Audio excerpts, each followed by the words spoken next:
Welcome back, guys, to Kieran's Corner, and we have the most special guest today. We have the boss man here to talk about his Dallas Cowboys. How you doing, Tim? The big boss man is joining us, is he? WWF fans, yeah. I'm not quite as big as he is, or I don't know. I don't think I own any shades as good as that either, and I don't own a truncheon. But apart from that, I'm all right. Yeah, I'm good. Well, without further ado, guys, welcome to Kieran's Corner. Kick it and go, kick it and go. We'll step on, spin, move, in zones, go. Off the sideline, a touchdown, I put on the show. Kick it and go. I had to kick it off and go. Kick it and go. I had to kick off and go. We'll step on, spin, move, in zones, go. Off the sideline, a touchdown, I put on the show. Kick it and go. I had to kick off and go. Well, welcome, Kick Tim. it and go. Kick it and go. Kick it and go. We might have to use a little bit more of a British song next time. Stiff arm, spin move. I've heard that song so many times from playing Madden. Like every time I'm in a menu, I hear it in the background. Like that's my intro. The best thing about that song is that the fact that you use it is whenever I upload these podcasts to YouTube, it gets blocked in the most random of countries like Iraq and Iran and Syria. And I'm like, why are they blocking that song? And it's just like 4 countries that are all like war torn or dodgy and whatever. Just ironic. One of those small little things that are just ironic. It's just like you'd think like the USA would ban it or something. Is it like a UMG claim or something that blocks it? Yeah. They're the worst sort of people. As somebody who watches a lot of YouTube, they constantly screw over a lot of YouTubers. So we apologise to anyone that might have that listens to the audio version in Iraq, Syria, or Iran. And I got a lot of Iraqi fans. Didn't you know? They use my podcast to torture people. Get information out of them. I wonder how many minutes that would be until they get a couple of minutes, maybe. It will be in this one. This is going to be an interesting episode for me because we've gone through some fun teams in this. Teams that I have a lot of fun watching, like the Bengals and the Browns, and a team, despite being America's team, a team that is a little bit overlooked in the past year or two has been the Dallas Cowboys. And I will say, I do like the Dallas Cowboys. I'm a big Dak Prescott fan. So I think the logical place to start will be last season last season's off season, really, because you had quite a strong draft last year. Trevon Diggs and obviously CD Lamb falling in laps was nice, but Trevon Diggs, hopefully he'll come on again this season. But bless him, he didn't really have too much help on the defensive side of things. But Mike Nolan didn't work out, let's be honest. So I think all the time that I've been watching Dallas, I've not even seen a good defense. So I don't even know what a good defense looks like if it smacked me in the arse. But I just have to watch the Rams or obviously past Patriots defenses or the rest of it. So another change in the carousel. Dan Quinn's obviously in. Yeah, he's a pretty decent defensive coordinator. Obviously didn't go according to plan as a head coach in Atlanta, but we're coming to the draft in a second. But hopefully, Trevon Diggs can progress a little bit. Obviously, no Byron Jones. Obviously hurts a little bit, but defense not our forte, so to speak. Yeah, so how did you feel going into last season? Obviously, Dak Prescott, is a time for him to make a big statement. You look locked and loaded. I think going into last season, even though CD Lamb was a rookie, with Michael Gallup and Amari Cooper, probably the best wide receiver room in the NFL.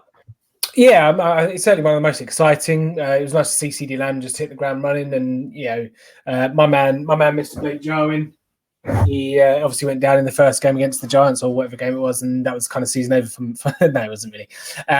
Dalton Schultz obviously stood up and was counted. But I mean, Dak Prescott, whilst he was putting on up record setting numbers, wasn't he? Before he went down to that was a gruesome ankle injury you get against the Giants. But it was a culmination of how bad our defense was. So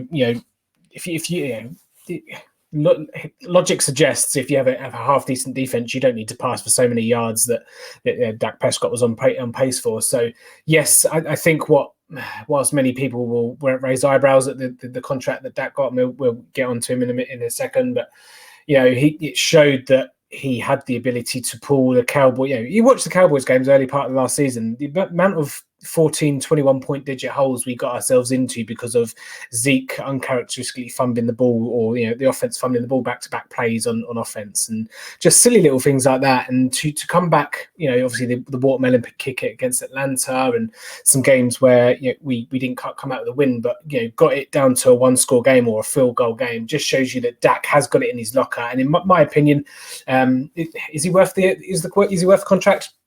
Yeah, I think so. He's shown that he can pull that team from 20 point deficits and bring them back into the fourth quarter and at least have the drive to go and win the game. So I mean, if that's not a franchise quarterback who we picked in the fourth round, we struck gold with him, to be quite honest. It was lucky how he got onto the field, obviously replacing Romo when he cracked his back or whatever it was, in pre-season. He's never looked back. He's proven himself on contract years under the franchise tag, fully deserves it in my opinion, and hopefully he can stay on the field for the 18 or 17 games this season. Yeah, I was going to say, because he was obviously immensely talented at Mississippi State, and there was always a lot of eyes on him, but when the Cowboys drafted him in the fourth round, I don't think anyone really had any expectation. I mean, obviously, I wasn't looking at the Cowboys, especially at that point in time. How did you feel when you drafted him? Did you think it was like a future backup, or did you have any knowledge of how he played at Mississippi State at all? No, I'm not. I was certainly when he was drafted. What was it, 2016? I'm not a big college fan. I'm not someone that I kind of do it for the draft. I'll do first round mock drafts. So I don't really go too much deeper than the third or fourth round. And when you pick quarterbacks in third and fourth round, you look at the guys this year like your Kellen Monds and Sam Ellingers and all the rest of it. You don't expect those guys to come in and play to get to where Dak Prescott has. You look at the amount of quarterbacks over the last decade that have been third round or later quarterbacks. The ones that strike out to you is obviously Russell Wilson and Dak Prescott, and there's only a handful, a few others. So even it makes you wonder actually why they kind of draft quarterbacks in the later rounds, because none of them pan out. But I suppose if you do strike gold, it just gives you a massive edge to then go and build the rest of your team. But to answer your question, so when he came into the league, and let's say he was just a fourth round quarterback, and was he 135th overall or whatever it was? But you don't. At that point, when we drafted him, you still expected Romo to be there for a good number of years. Obviously, injury curtailed his Hall of Fame career. Because I never thought Romo was a bad quarterback. It just seems like the only time there was a spotlight on him, he would muff up somehow, and we'd see him make incredible plays, and then he would he'd mess up a hold on a field goal. Or just something really, really stupid that if he wasn't the Dallas Cowboys quarterback, nobody would have given a toss about. Yeah. But it obviously happens in primetime games, given the size of the Cowboys brand. Yeah, but I mean, there's a reason that he was so synonymous with December. I mean, he actually had a really decent. He had an astounding record in November, but just like I say, when the cameras are on him and Dallas, push came to shove. I wouldn't necessarily call it choking. Well, I suppose you probably would call it choking, but it's just a shame that he retired. They never got to a Super Bowl because, again, probably a bit with rose-tinted glasses on. Definitely deserved to at least go to one, in my opinion. You go back to the championship game against against Green Bay. The Des caught it throw. That was the year. It, by the way. Yeah, well, it would have been now, wouldn't it? But that was the year. That certainly felt like the year. That was the year. I think we were like 1 or 2 seed. I can't remember what we were, but 14-2 or something, 13-3.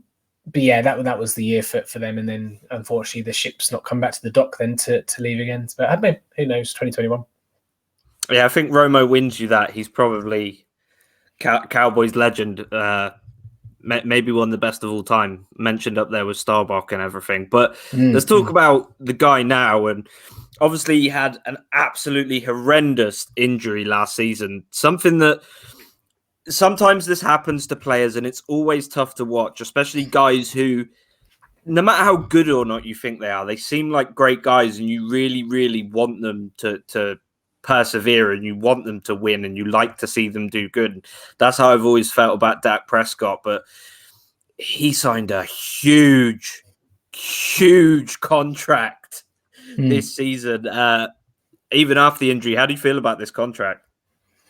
Well, as I mentioned a bit earlier, I'm so glad for him. To be fair to Dak, he's been screwed around by Jerry Jones for a couple of years. The Cowboys screwed it up a couple of years ago, not giving him a contract when he was probably eligible. And I mean, I don't really know what changed between 2 years ago and now to say that he wasn't the franchise quarterback. I think he always has been. Let's say his rookie season was just immense, and to get then kind of not necessarily go back on your word, but then to make him prove it for 2 years or a year or whatever it was.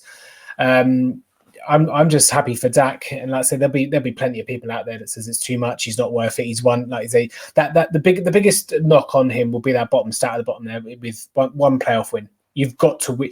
You're quarterback on that much money, taking up that percentage of the salary cap, which will balloon maybe near next year or a year after. Obviously, it's not necessarily for this year, but yeah, if you're a quarterback getting 40 million a year on average and you've got one playoff win, I can understand why people will say that he's stealing a living, but yeah, just look at his record, look at his yards, completion percentage. Obviously, he's not the great, he's not as high in the 60s, but yeah, I think completion percentage is a bit of an overrated stat personally, considering the schemes and how open people can get. But touchdown interception ratio 108-40. I mean, I'm more than happy with that in the couple of years that he's been the quarterback. And like I say, gruesome injury. Again, it was one of those of similar to Alex Smith without the infection. So I just hope he can come back and play to the same level. Looks okay in what I've seen so far in preseason. Obviously doing some running and all the rest of it, but like I say, I'm a bit wary that he's got the Bucs defense first up and then the Chargers defense in the second week as well. He's going to get that ankle and that leg tested quite early on. So I'm a bit scared. It's a shame. I would have, all the years I know every year I belittle us playing the Giants week 1, but I probably would have preferred it this year rather than the Bucs and the Chargers. But good for him. Hopefully he plays to what he showed last year in record setting yardage and all the rest of it. And I just want to see Cowboys in the playoff playing playoff football and actually getting a few wins, because our record in the last 25 years in the playoffs is I think bottom 3 or bottom 5, and it's just absolutely it's so soul destroying. It's unbelievable. Yeah, well, we've seen videos of him at like camps and stuff within the past few months, and he's running, he's jogging around, he's throwing balls, and even though it's only like kids camps and he's helping out coaching and stuff, it looks like he can put a lot of weight on it, and it looks like he's doing very well rehab wise. But given that you've got one of the richest men in the world paying your salary, I feel like probably you're going to have top tier rehab and stuff like that. Yeah, which is just another point. Just before we go to the draft, is it frustrating having Jerry Jones as your owner? Because it feels like, and I'll say this about obviously Jason Garrett, I felt like he was kept around as long as he was because he was a bit of a yes man. I feel like Jerry Jones doesn't like to be told no. And I feel like you need a guy in Dallas who's experienced, who's just going to say to Jerry, here's how it goes down. You shut the fuck up. That's not you leave. That's not going to happen. You leave the roster and the changes to me. Or do you think that's never going to happen with Jerry? And No, like I say, if it was Jimmy Johnson in the 90s, wasn't it? That he basically that's exactly why they won a Super Bowl, because Jimmy Johnson was his own man, and like I said, this is what's happening, this is how the team's going to be run.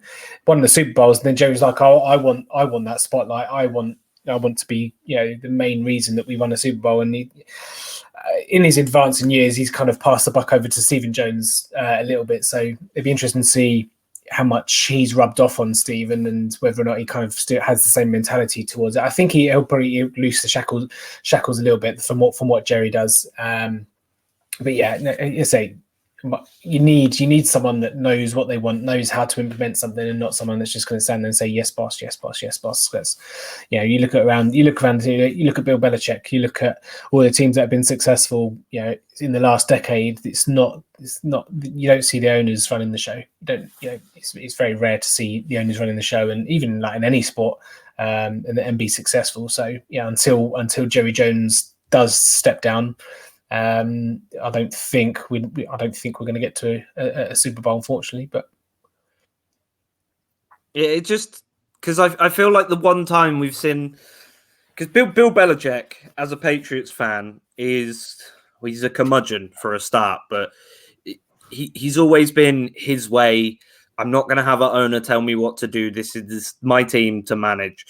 And the one time we sort of saw Kraft actually overrule him with him trading Jimmy Garoppolo instead of Tom Brady, because a lot of people forget this, but originally that trade to San Francisco was supposed to be Tom Brady for just a bunch of first-round picks and possibly some players. And it'd been great for Brady playing in his hometown, the team he grew up watching, the team he's watched win Super Bowls as a child. It just felt weird for Kraft to overrule, but then obviously Tom Brady was massive at the Patriots. He was the reason the Patriots were so well known to an extent, because he was that star player. He was the constant. We went through guys like, Randy Moss, Ocho Cinco, Ty Law, Mike Vrabel, all these massive names that we had that had been and gone in the time Tom Brady had been there, and he'd been the constant. And I could kind of see why Kraft wanted to keep him. But you know me, and I get a lot of shit from this off Patriots fans. I wish we'd got rid of Brady then and groomed Garoppolo correctly. I still think that the Super Bowl against the Eagles, I think Bill Belichick threw that, because he did a lot of things that made no sense before the game. But I think the Cowboys, looking at the roster, especially with, you've got Diggs now, Leighton Vander Esch is an incredibly talented player. You've got the best wide receiver room. You've got a great running back. The line isn't what it was, but you're sort of getting it back. You invest some more money and get back to where it was. I feel like if Jerry Jones, he's never going to get it through his head, because you can't tell a billionaire something. They're just never going to listen to you. But if you just had a guy come in, an experienced coach, just let them, just give them free reign, give them 3 years and free reign, I think you could probably win a Super Bowl. So is it a bit, does it piss you off that Jerry is as hands-on as he is? Yes and no. I mean, the appointments haven't been great. I mean, going back to the days of Wade Phillips and how good of a defensive coordinator is he? Just didn't work out as head coach. Rob Ryan was another one, and then you had Jason Garrett for longer than I wish to recall, and then Mike McCarthy. I just want to fire him into the sun. He's not the answer.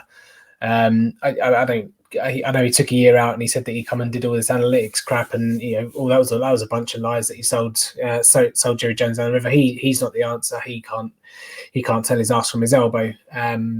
It's just the people he's employing. I say until he employs someone with a different mindset, and like say does loosen the shackles a little bit, or gives it to Stephen to make the decisions. I just can't see it. It's what's that old saying? It's insanity when you do the same thing over and over again and expect different results. You can have all the wide receivers as good as they are. You can have you can have Tom Brady at quarterback, but if you've not got the supporting cast, you've not got the coaching staff to get there, you're not going to get there. And I just think that's where it is with Dallas. As much as I hate to say it, but yeah, I just until something changes, the cycle's just going to keep repeating. I don't expect the Cowboys to be in the Super Bowl. I'll still bet on them every year because they're the Cowboys and they're a good price, and the NFC East is crap. But I just think when push comes to shove, when the big boys play the big boys, that's when your coaching comes under the microscope. That's when the one or two bits of play calling or the two decisions they just don't go the Cowboys' way. They just don't, and they haven't done. And until we have a change of mentality, a change of ethos, and a change of setup. Don't get me wrong. I'm so grateful for everything that Jerry Jones has piled into the Cowboys, the stadium, and the experience for the people who are going into the team, and marketing. I mean, the guy's minted. He lives aboard the Star Trek Enterprise, but doing drafts and but yeah, I say until a few things change, I don't see that changing how successful we are in the postseason. Yeah, it's tough because we've seen you've had the chance to go out and get some crazy coaching staff, but the problem is that they're not potentially going to be yes men. I mean, from last season, you could have gone out and grabbed Eric Bieniemy as a head coach, Joe Brady as an offensive coordinator, and then gone down to the University of Cincinnati and grabbed Marcus Freeman as your defensive coordinator. All guys who Joe Brady at LSU took a bunch of talented guys and elevated them to the greatest of all time. Marcus Freeman at Cincinnati just went under Luke Fickell, grabbed this defense and turned them into something nasty. And then with Eric Bieniemy has just constantly been great throughout his entire career. And we've seen what he's done with the Chiefs. I know he's got explosive players there, but as a motivating tool, he's great. And which is what we're going to kind of talk about now going into the draft. Do you think it's a prove it year for Mike McCarthy after he's grabbed all of this talent? It's an interesting draft, and let's say I do think I recently put an article up. On Sunday saying I looked at every team in the NFL, all 32 teams, and I picked out one pivotal game or one game that's kind of in focus. And that second game, I mentioned it before about Dak Prescott. That second game against the Chargers. I mean, I'm more resigned to not necessarily coming out with a victory on opening night against at the Bucs, but we lose that game and go 0-2. All the rest of the games in the next couple of weeks are a lot more trickier because you've still got that egg. And I think Mike McCarthy's hot seat is just going to be turned up a little bit of a notch. But just talking on the draft class, which you can see on your screens there, it's a very peculiar draft. Now, I was all for taking a cornerback in round one, and I loved JC Horn. I think he's going to be absolute stud. But I think everyone was a bit surprised that Carolina took him. I think they probably could have gone offensive line to help Darnold, or they could have potentially gone somewhere. They do need corner help, but I was surprised they took Horn. And then once Denver took Patrick Surtain, those are the two guys I want. I wasn't interested in Caleb Farley. I wasn't interested in Greg Newsome, Eric Stokes, or all the other guys that went in round one. So I can see why they went Micah Parsons. I obviously heard from afterwards that Micah Parsons was the guy that and I hate the cliche, it's almost bad as bringing the band back together, but they fell in love with. I mean, this isn't the first date's hotel. Do you know what I mean? It's, but yeah, I mean, to kind of double down, round 4, Jabril Cox, I thought was a great value pick in round 4, and I think you'll like him because he's LSU and you're one of the biggest LSU homers I've ever known. So, that's true.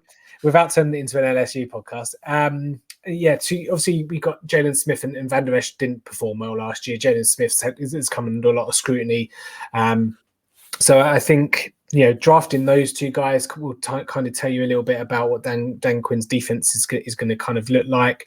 And the thing I will say, we did, is it Nashon right there in the third round was one hell of a reach. Calvin Joseph is good from what I've seen, what I've heard. There's a lot of players in this draft that are kind of going to be Dan Quinn guys. So I don't have an issue with the players he's taken. I probably have a bit more of an issue of when he's taken them, because I think you could probably wait. But I suppose it goes back to the old adage, if you want your guys, go and get them. I just think possibly, you look at the value we got last year in the players we got with Lamb and Diggs and all the other guys as well.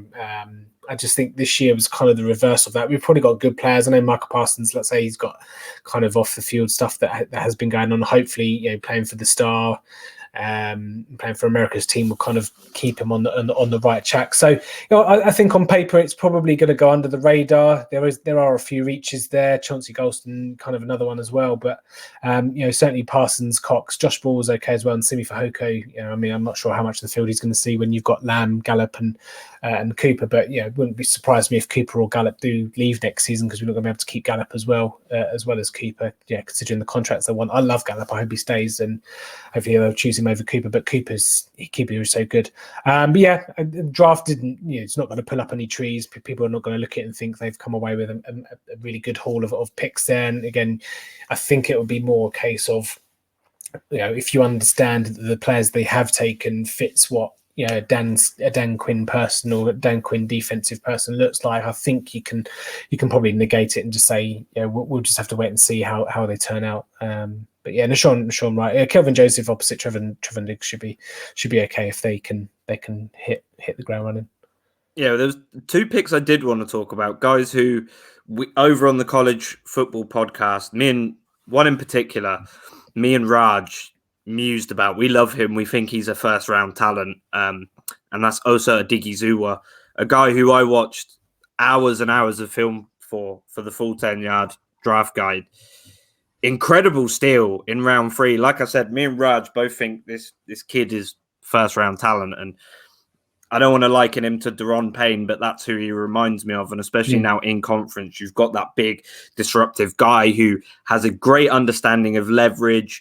He's got big, powerful, violent hands, and he always seems to like get up under a lineman's pads and just creates a lot of problems there at the line. And then obviously Semi Fehoko, I thought probably would have gone in round 3 as well. Just an absolute sleeper pick, a guy who, if you watch him play and you can use him to his full potential, he's going to be fantastic. Now, I didn't particularly like him going to the Cowboys because I felt like now he's basically going to be locked into special teams for a while because you've got 3 of the best receivers in the league who are lined up almost every single play. Well, like I said, I don't think so. If he flashes enough on special teams, I think there is an opportunity. Obviously, we've got Cedric Wilson and some other guys buried on the depth chart as well. But I don't think both Cooper and Gallup will be there next season. So I think that an opportunity will go up. And I'd say wide receivers don't tend to. Well, some of them do, but someone like this that's going in the 5th or 6th round, they're not generally going to see the field in the first year anyway. So it'd be interesting to see what I've picked him up in a couple of fantasy dynasty leagues. It's like kind of he's undrafted. Off from rookie drafts. But just on your point about the guy who's getting name, I'm not going to bother trying because I'm going to butcher it anyway. But Dallas have always had issues on defensive line. I mean, DeMarcus Lawrence had one good year over the last couple of years, and Robert Quinn, when he was there year before last, he helped out a lot, and obviously he went and got his payday. But defensive tackle, I mean, I don't think we've had a decent defensive tackle on since Jay Ratliff. Is it Jay Ratliff? I think it was Jay Ratliff, wasn't it? That was in the early days. I was watching the Cowboys, but we tried to fill it last season. We had Gerald McCoy and Dontari Poe. They didn't work out. I think one of them even got cut before the season started, but I think they're going to try and bring one of them back. The defensive tackle has always been an issue for us. And again, we sucked against the run last season. We generally suck against the run in general, and we do need to try and find a star or two to help DeMarcus Lawrence. Who's in a very interesting year for him this season. I wouldn't be surprised to see him start pulling his socks up again because he's trying to be due for some money. So it's funny, these players are playing contract years, isn't it? It's almost like as if they want to get paid. So I mean, if you think he's good, I'll take your word for it. I don't know too much about him, but let's say the defensive tackle for the Dallas Cowboys generally is a ghost. It's a ghost position anyway because you never make that much of an impact. Like I say, the only one that I can pluck from there is Jay Ratliff from the early 2010s, I suppose. Yeah, but that's the thing with Osa. He, like I said, it's a Deron Payne style position. He's never going to fill up the stat sheet, and you might not pay that much attention to him. But when you've got edge guys consistently being able to get over because there's so much pressure on the middle of the line, that's where he's going to make the difference. And you're going to notice you're going to get more sacks or more stops down the middle, and it's going to be because of Osa Odighizuwa. He might not have massive, like I said, he's not going to stuff the stat sheet, but he is going to help your edge guys and linebackers who are come down into the box. He's going to 100% affect their stats in a positive way. But 17-game season now. But before we get into the talking about like how you became a fan of the Dallas Cowboys, what are your predictions for next season? Let's just say everyone stays healthy. What are your predictions? If we all stay healthy, defense comes on just a little bit. That doesn't suck eggs. I think you have to aim for about the 10 win kind of bracket. I mean, if you don't get double digit wins with obviously Dak and that offense, I know obviously the defense is more leaky than a colander, but I think 10 wins, 11 wins has to be, especially in that division with Philadelphia seemingly not really going to be doing much maybe this year. Obviously, the second year might be different. New York Giants seem to always be in a bit disarray. I know they've retooled a little bit. Washington do really scare me. I think it'd be between Dallas and Washington. That defense again is just beautiful to watch in action, isn't it? There's so many good players on that defense, and I'll really look forward to watching the Dallas Washington games. this season. Maybe it's interesting because against Washington, you obviously again you're facing the defense, and have they got enough on offense? Possibly. I mean, I say for people that have been listening to me and on the podcast for the last couple of months, they know my thoughts about Washington winning the division last year, and they should have been going out and mortgaging the future, going up and getting like Justin Fields. The Chicago Bears did it. If you're Washington, you're a quarterback away from winning the Super Bowl, in my opinion, and to then only go and get Ryan Fitzpatrick's a bit of a disappointment. But I think 10-11 wins has to be the target. We always try and make it hard for ourselves, and like I say, if we go 0-2 the first 2 weeks, it will make each game from then on a bit harder, and Mike McCarthy would be a bit under a bit more pressure. But yeah, as long as the defense improves a little bit, I don't think that offense is going to go anywhere. I think that offense should be still high octanes, hoping that obviously Dak Prescott hasn't missed a beat and is back to 99% of what he was showing last season, because it will be fun to watch. Dallas Cowboy games will be high scoring.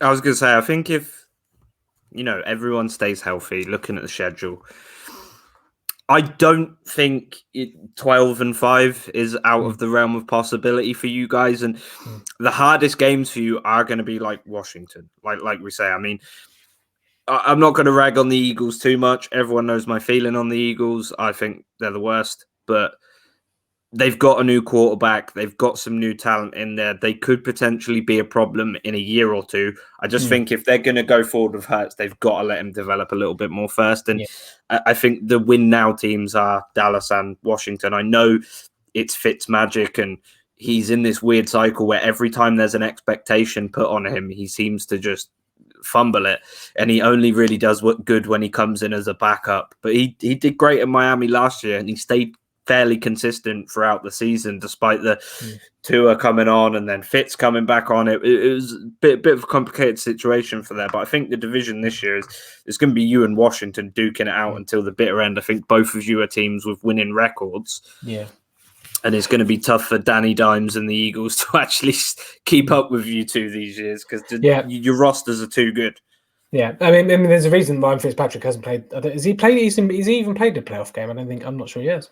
I don't think so. No, I don't. And I'd say that says it all about Ryan Fitzpatrick. But I mean, like, you're just on your 12-5 kind of thing. I mean, if I had faith in Mike McCarthy, and I had faith in the way that again the Cowboys were run, and we always seem to get those kind of games where the coin doesn't kind of flip on our side. That's why we end up in 8-8s and 7-9s, 9-7s, and fighting for our lives. Everything has to go right in the playoffs all the time for us to actually win a game. So again, I say if I was any normal team with say just an average coaching staff, average back office and whatnot, 12-5 on paper with that team is more than realistic. But again, it's just a bit of apprehension with what's going, who's there and how they go about their business. I just think 10-11 wins, it will be kind of a win in that respect. Trust me, mate. I got Mac Jones and Cam Newton taking snaps. did you notice for my team? Did you like the little Mac Jones up there? Just for you. And I was like, oh god. So yeah, I get the apprehension, but let's talk about. Let's take it back a few years. I know you watched football for a few years, and we've heard some great stories on here. We've had, it was just the team that picked me in Madden. I saw them on Channel 5 late night, and they were wearing green. Green's my favorite color, all the way through to, I have friends in America, this is where they're from, sort of thing. But how did you become a Dallas Cowboys fan? So I watched the sport for a couple of years, and I didn't have a team. I first come across American football. I was at uni, and I was playing a pool tournament in the cafe, and it was just on one of the screens. I think it was Pittsburgh. Is it Pittsburgh? Did Pittsburgh and Seattle ever play in a Super Bowl? I can't quite remember. But anyway, I think Pittsburgh. I don't think so. No. It must have been a regular season game or something. And then I didn't really watch it for a couple of years, and then I watched late 2000s. It kind of then came across, and I just started watching a couple of games. I was kind of drawn to the Seahawks and the Panthers. It's the Jake Delhomme era and Matt Hasselbeck era and all the rest of it. And then I managed to get one of my best friends into the sport. He watched a couple of games, and he decided to support Dallas. So I kind of just jumped on the bandwagon with him and just watched the Dallas Cowboys games with him. And then, loved Tony Romo, and loved the December choking and and the heartbreak. And I wouldn't change a minute of it because the best thing about sport is the highs and lows. And I think as a Dallas Cowboys fan, I know you've obviously had more lows than a scuba diver. Going on expeditions, but yeah, I mean the theatre and the excitement to then get quashed away from like the Descourt stuff, and love being a Dallas Cowboys fan. Wouldn't swap it for any team, and that just happened from there. I think I started about 2011, 2012. I think it was when I started watching the Cowboys. There's sort of always the question that needs to be asked really is, what do you prefer about American football over, let's say, some more traditionally English sports? Because it is such a different beast, and a lot of friends of mine who have like seen how into football and stuff I am, I'm like, I'm gonna try and watch a game or whatever, and they instantly get put off by the amount of commercials and stuff. So what really drew you to the game after first sort of seeing it and having exposure? For me, it's more around the attention to detail, the preparation, and it's very much again, without being too cliche, it's very much a chess match on the pitch, and I love the scheme side of it and trying to find mismatches. Obviously, playing for a couple of years ago helps with just understanding. Go walk into a playbook, and just the intricacies of an audible or how different formations on both sides of the ball, and just all that the kind of the theory and the paper side of it, I suppose the grinding side of it is what draws it to me. And then just to see it play out, and I can appreciate it's kind of like poetry on the pitch, and that kind of gets me past all the adverts. And I mean, I have Game Pass. It's not really too bad because you get the American commercials that are different anyway, rather than the stupid Tesco mobile adverts and all the rest of other mobile devices mobile operators available. But I like the theory. I love the the kind of the strategical side of it, and then just watching it play out on the pitch, and just simple little things like option. If you've got a slot receiver who's got an option route depending on where the defender's lined up, if he's got inside, what's the word I'm looking for? Inside coverage on you, or and then go to do an out 5-yard out, or and vice versa. So I think it's just what goes into it. I mean, 60 minutes, there's a lot of stuff that goes on in that 60 minutes. Even if the clock stops or it doesn't stop, and it's just such a fine margin, and just the chemistry and how everything needs to be all in rhythm and in sync just for it to all come off. And it's just I just love the paper side of it, the theory, and then just watching it all play out. It's just can't beat the drama. The one thing I like about American football, I don't think gets talked about enough, is sort of the storylines. And whether they're manufactured or not, it's there's always interesting stories within the sport. And I know with like footy back in the UK and stuff, sometimes we have crazy things happen where like Leicester will win a league title, and this year they really came into their own, won the FA Cup just yesterday, and we have all these things happen. But American football is so crazy. Like the guy who is a consensus greatest of all time was overlooked by loads of teams. He was the 199th pick, and then you've got guys like Wes Welker and Tony Romo, guys who aren't really looked at in the draft process. Tony Romo's undrafted. He only got a shot in the league because he came in to throw to guys at the combine, and people were like, wow, this guy can really throw the ball. And the storylines like that really make it interesting, because you don't see that in a lot of other sports. I mean, okay, Jamie Vardy, he played for Fleetwood Town 10 years ago, and now he's on the England team or whatever.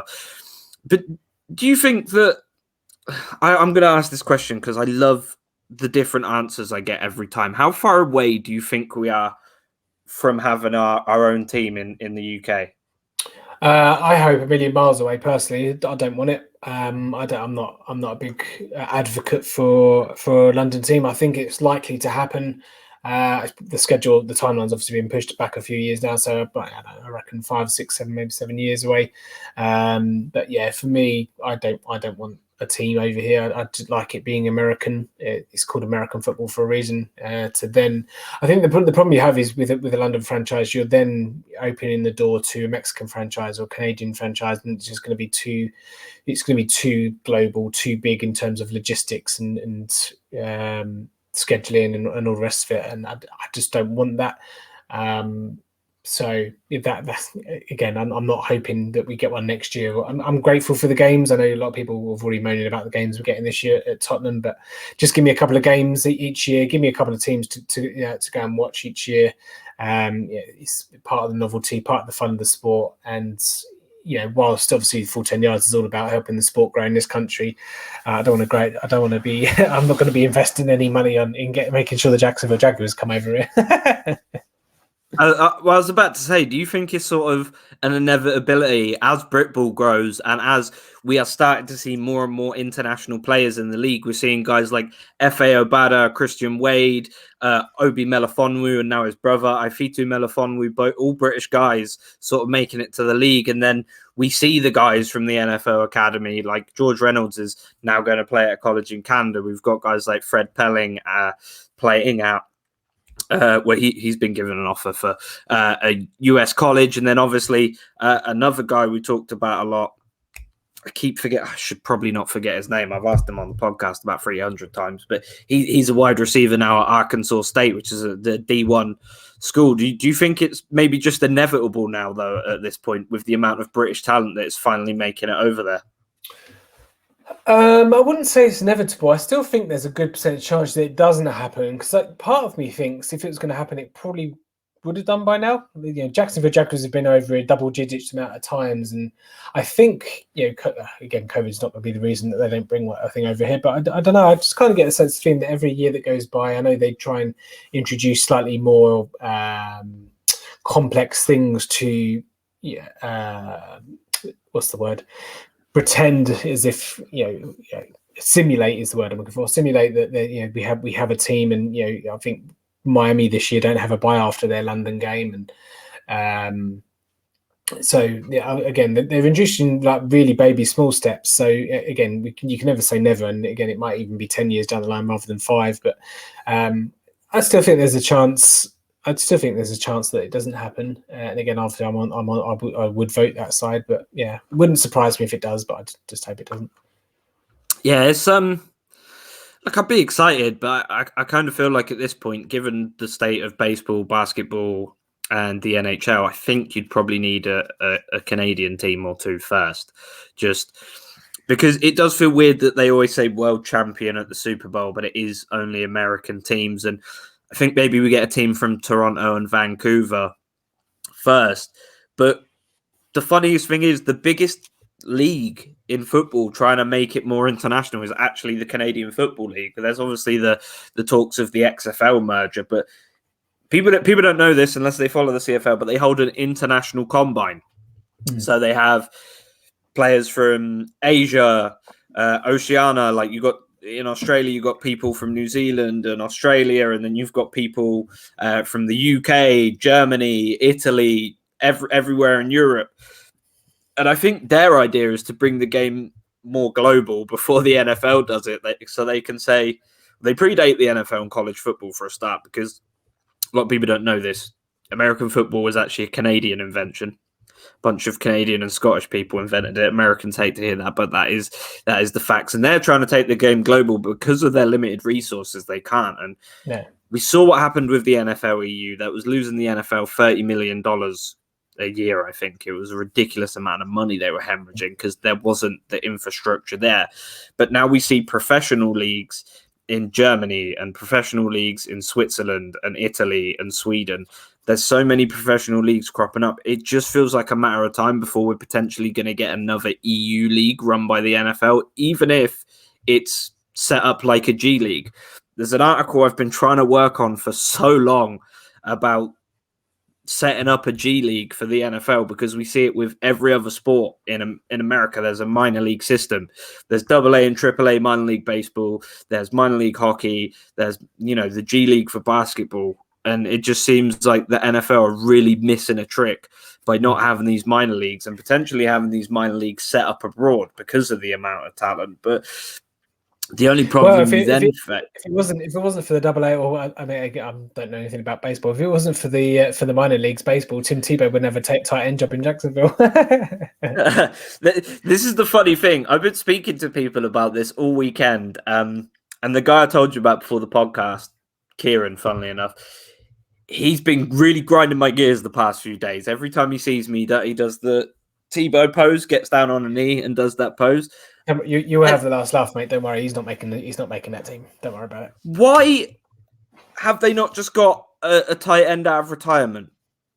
Why have they gone after a 33-year-old quarterback? People forget this isn't like wide receiver. You can't just run a route. You need to learn how to block and stuff as well. Blocking is very complex. He's going to get pancaked. Look, all I'm saying is Jesus rose at 33 as well. So potentially Tim Tebow might actually be Jesus. But he's just got some dirt on Urban Meyer, I'd have thought. I mean, he helped Urban Meyer win a natty. I think that's probably all you need on a guy. I think you know, he gets his bins out every Wednesday. Well, they do live next door to each other, so he could potentially do a get of groundskeeping in the off season to save Urban Meyer some money. Yeah, but it's just so crazy to think. Like, I know we just talked about, but that we could be a couple years away from a franchise in the UK. But would you? I know you said you're not big on the idea, but if it happened and it was done reasonably well, would you sort of leave the Cowboys to become a fan of, the London Monarchs or whatever, or is it Cowboys till you die? Okay, yeah, definitely. If you said to me, if you followed London franchise, or if you followed a new franchise and we'd guarantee you a Super Bowl win next year, but you can't support the Cowboys anymore, I still wouldn't take it. I just love watching the Cowboys. Even everyone tends to kind of watch Red Zone these days and the kind of highlight stuff. I will always sit there and watch full games of Cowboys, and literally nothing will be able to sway me from that. I mean, I don't.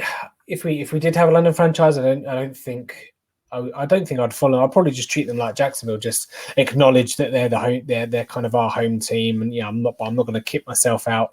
I'm not going to get like little mini Funko Pops of the London franchise guys. It's always going to be Dallas. But again, I'd acknowledge that they're there. I'd still go to the game because it's a game, but I wouldn't support them.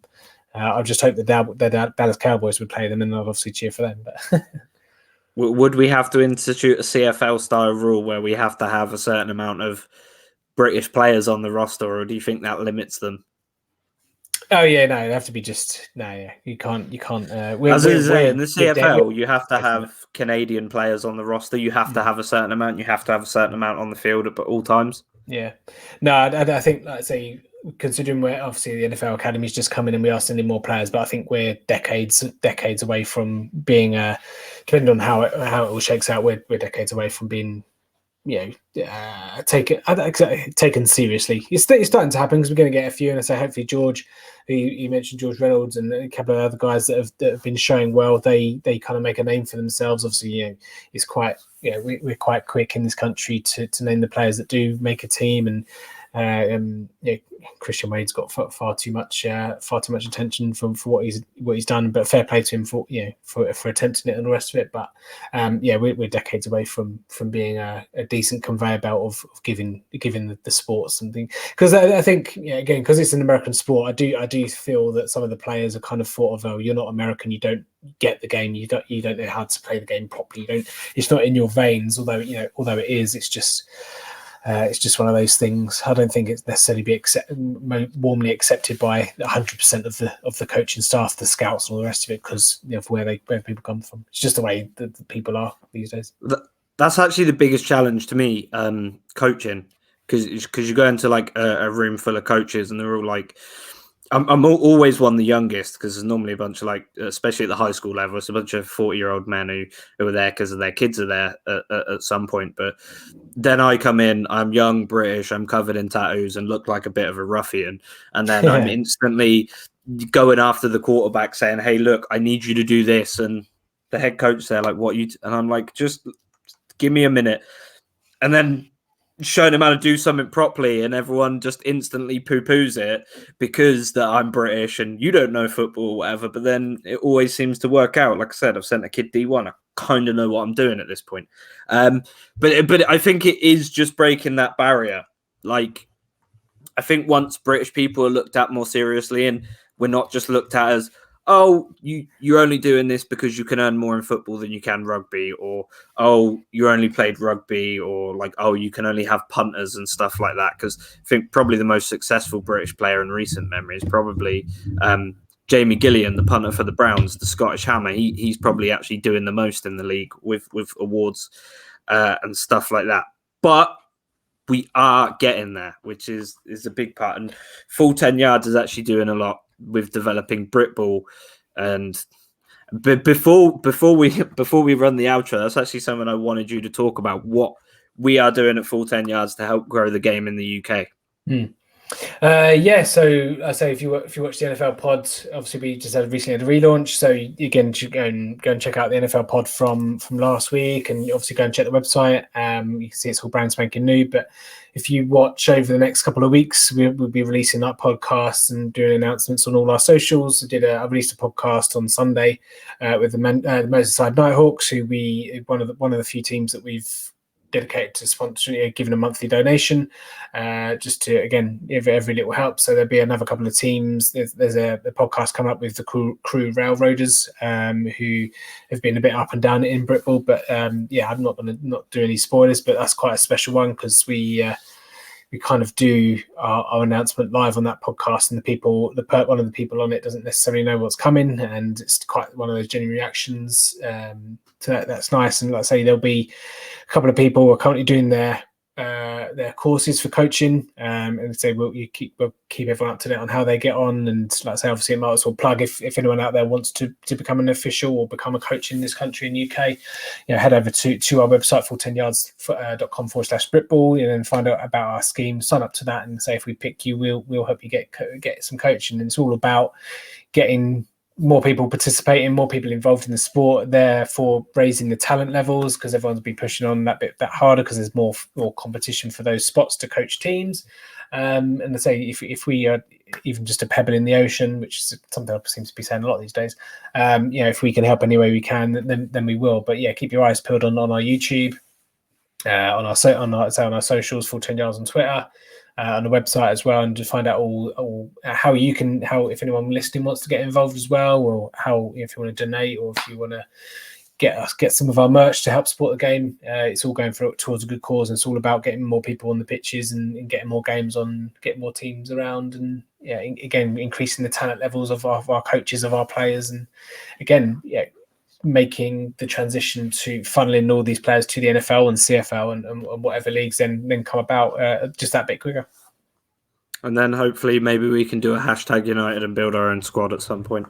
Yeah, we won't give it a ridiculous name like the Full 10 hashtags or anything like that. We'll keep the name a little bit more normal if we ever get to that stage. I know hashtag is a touchy subject for some of the guys in this group. But yeah, thank you for joining me, Tim. It was a really fun episode. Dallas, I know they're the most recognizable team in terms of brand and things like that. And this is something I will say that probably British fans won't know. If you go to like a Dick's Sporting Goods in the US, it always has local teams. So if I go to Dick's, it will have Bengals, University of Cincinnati, Ohio State, that sort of stuff.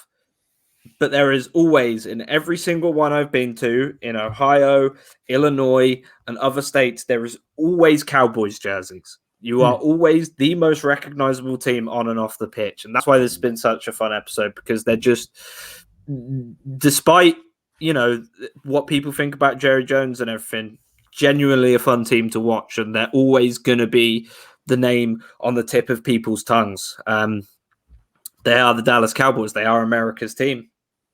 They are indeed. Well, that's why we're opening up with Tampa Bay this year, because it's not for it's not to give Tampa Bay a game. It's for the ratings. But like I say, they're on Thanksgiving, second game on Thanksgiving every year.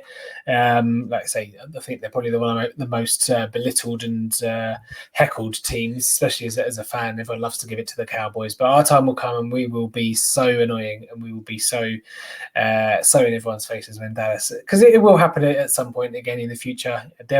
Obviously I'd hope for it in my lifetime, and it should happen in my lifetime, considering how quickly these things can turn around. But one day, ladies and gentlemen, and this is the one takeaway from this podcast, is one day the Dallas Cowboys will win the Super Bowl.